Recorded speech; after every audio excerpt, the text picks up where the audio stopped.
Hi, எல்லாம் எப்படி இருக்கீங்க?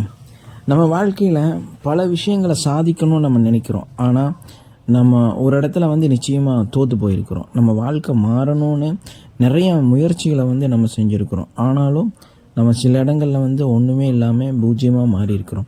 இந்த மாதிரி நிகழ்வுகள் வருவது யாரோ செய்வன பண்ணி வச்சுட்டாங்க. நம்ம வாழ்க்கையில் வேறு யாரோ தப்பாக நினைக்கிறாங்க. அவங்க கண்கள் நம்மளை பாதிக்குது. இந்த மாதிரி பலவிதமான காரணங்களை சொல்லி நம்ம லைஃப்பையே நாமளே சூன்யமாக மாற்றிக்கிறோம்.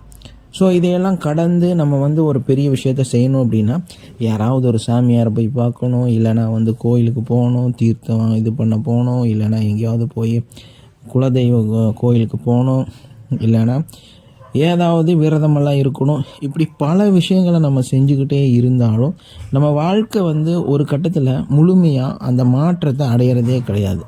ஒரு ஆள் பார்த்திங்கன்னா சாதாரணமாக உழைப்பார், அவர் பெரிய லெவலில் சம்பாதிச்சு போயிட்டே இருப்பார். ஸோ இந்த மாதிரி